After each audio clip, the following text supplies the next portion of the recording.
rồi xa tu cái lối cross xuống in cái cần diệu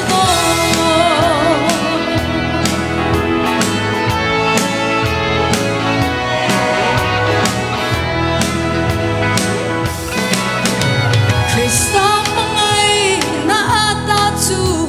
tu nghe min trên nang le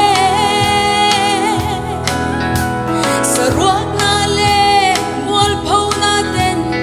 min trên thế hek lova cái tắc sa hi Krista ta na khen bi na lom to si cái nun thar lal Krista Fakin lomin kazai zelang Hallelujah kalal cross tu kangai sang berkil dang zong ain prozei himwaya min chot tirin dam nakim kamu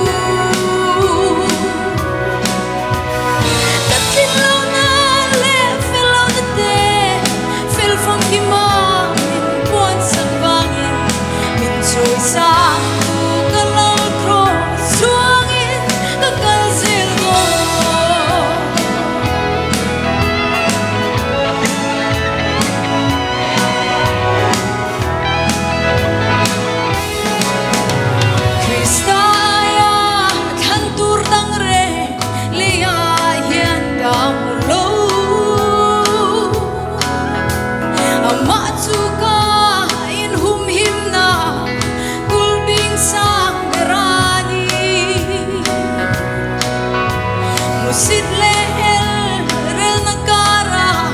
minom pui min chan puiam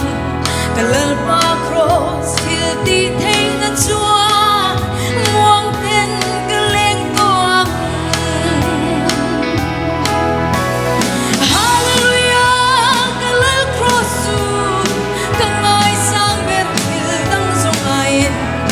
prozei him toaya min chol tirin Kim kamu Dakin lau na le Filo na te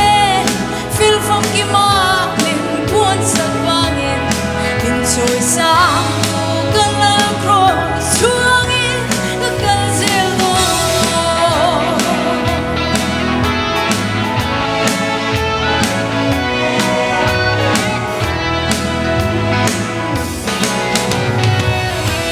Faklal pan may sombo se